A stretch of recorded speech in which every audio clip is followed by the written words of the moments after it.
పంచాననం పరమపూరుషమాధ్యమీశం నానావిధైశ్చ కుసుమైరపి భూషితాంగం సంసేవితాంఘ్రి సకలార్థకరం వరేణ్యం లక్ష్మీ సహాయ గణపం సతతం భజామి. అరుణాం కరుణాతరంగితాక్షీం ధృతపాశాంకుశపుష్పబాణచాపాం అణిమాదిభిరావృతాం మయూఖైః అహమిత్యేవ విభావయేద్భవానీ. బిందుత్రికోణ వసుకోణ దశారయుగ్మన్వస్ర నాగదళ షోడశపత్రయుక్త వృత్తత్రయం చ ధరణీ సదనత్రయం చ శ్రీచక్రరాజ ఉదితః పరదేవతాయాః. సదాశివ సమారంభాం వ్యాసశంకరమధ్యమాం అస్మదాచార్య పర్యంతాం వందే గురుపరంపరాం. శృతిస్మృతిపురాణానాం ఆలయం కరుణాలయం నమామి భగవత్పాదం శంకరం లోకశంకరం. శారదా శారదాంభోజవదనా వదనాంబుజే సర్వదా సర్వదాస్మాకం సన్నిధిః సన్నిధిం క్రియాత్. భారతీ కరుణాపాత్రం భారతీ పదభూషణం భారతీ పదమారూఢం భారతీ తీర్థమాశ్రయే. విద్యా వినయ సంపన్నం వీతరాగం వివేకినం వందే వేదాంత తత్వజ్ఞం విధుశేఖర భారతీం. శ్రీరామ రామ రామేతి రమే రామే మనోరమే సహస్రనామ తత్తుల్యం రామనామ వరాననే.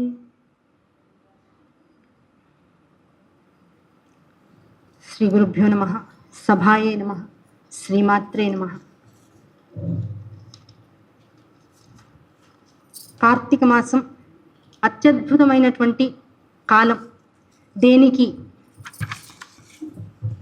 ఈ శరీరం జీవుడికి లభించినందుకు ఏ అనుష్ఠానమైతే చేయాలో, ఏ అనుష్ఠానం వలననైతే ఈ జీవుడు మరలా ఇంకో శరీరాన్ని అవధరించకుండా ఉండగలిగేటువంటి స్థితిని పొందుతాడో, అటువంటి అనుష్ఠాన బలాన్ని పెంచగలిగేటువంటిది కాలానికి పరిమితం.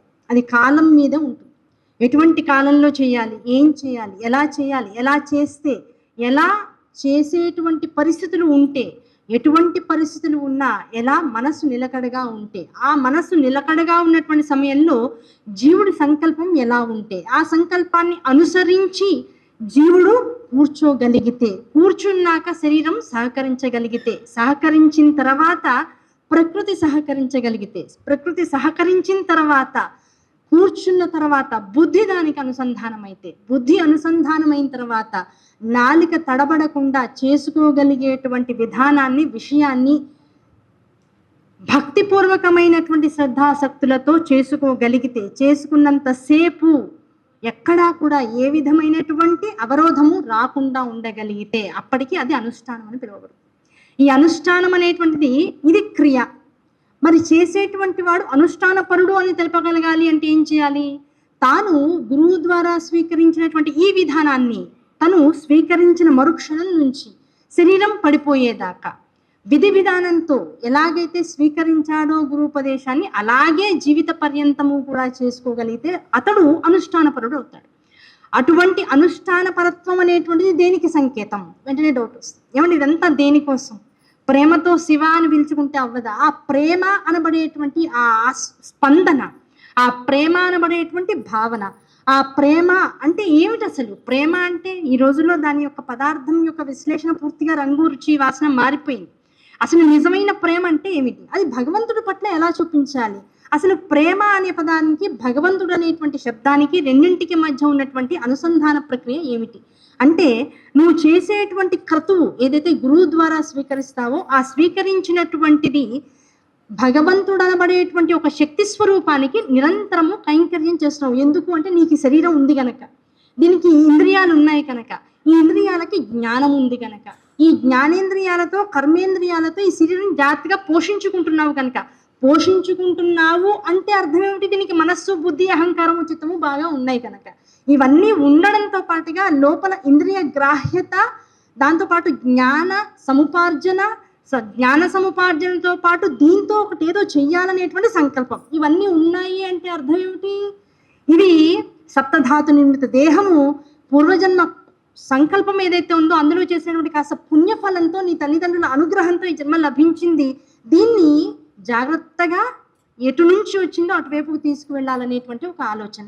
వీటన్నింటితో నిమగ్నమైనటువంటి వాడు నిరంతరము ఒక ఉపాసనలో ఉంటాడు. ఏమిటా ఉపాసన అంటే నీ చేతుల్ని, నీ కళ్ళని, నీ చెవుల్ని, దాంతోపాటు రసగ్రంథుల్ని, దాంతోపాటు అనుభవించేటువంటి చర్మాన్ని, వీటన్నిటిని లౌకికమైనటువంటి సుఖాల కోసం అనుభవించడం కోసం, ఆ సుఖాల యందు కొట్టుమిట్టాడుతూ ఉండడం కోసం మాత్రమే వెచ్చించు కాలాన్ని.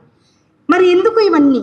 ఇవి ఇవ్వబడినందుకు వీటితో ఏం చేస్తే నీకు మరల ఇవి ఇవ్వబడకుండా అంటే వెంటనే భయం వేస్తుంది. ఏమంటే అయితే ఇప్పుడు బాగా భగవంతుణ్ణి పట్టుకుంటే ఇంక ఇవేమి రావా అంటే శాశ్వత శివ సాయుధ్యం వస్తుందయ్యా. శాశ్వత శివ సాయుధ్యం అంటే అది ఎలాంటిది అంటే శివ సాయుధ్యాన్ని పొందడం అందరికీ ఆనందమే, శాశ్వతంగా పొందడం ఇంకా ఆనందమే. కానీ ఆ శాశ్వతత్వం అనేటువంటిది ఎంతకాలం అది నాకు తెలుసు, అనుభవించవచ్చా? ఆ శాశ్వతత్వం అనేటువంటిది జగత్తులో ఎక్కడా లేదు కదా. ఉన్నదంతా అశాశ్వతమే, ఉన్నదంతా మిథ్యే, ఉన్నదంతా కూడా కనపడుతున్నట్లుగా భ్రమింపచేసేటువంటిదే.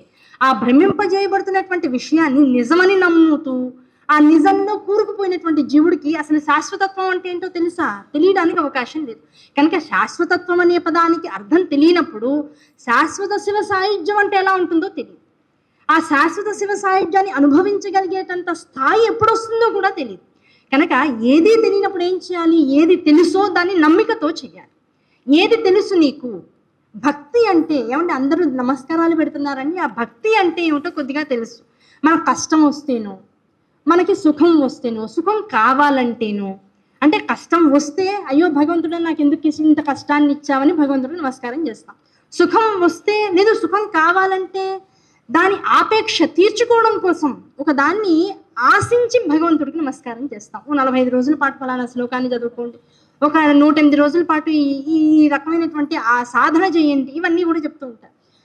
దేన్నన్నా ప్రయోజనకారిగా లబ్ధి చెందుకోవడం కోసం ఇటువంటి భక్తి అనేటువంటిది పుడుతూ ఉంటుంది. ఈ రెండూ కాదు, ఏదో రిటైర్ అయిపోయానండి, ఇంకా పనులు ఏం లేవు, పిల్లలకి పెళ్ళి అయిపోయింది, మనవలు కూడా పుట్టేశారు, ఇంకా ఏ పని లేదు కనుక రోజు సాయంకాలం సత్సంగం కోసం గుడికి వస్తూ టైం పాస్ చేయడం, అంటే టైం ఉంది కనుక దాన్ని పాస్ చేయడం కోసం భక్తి పుడుతూ ఉంటుంది.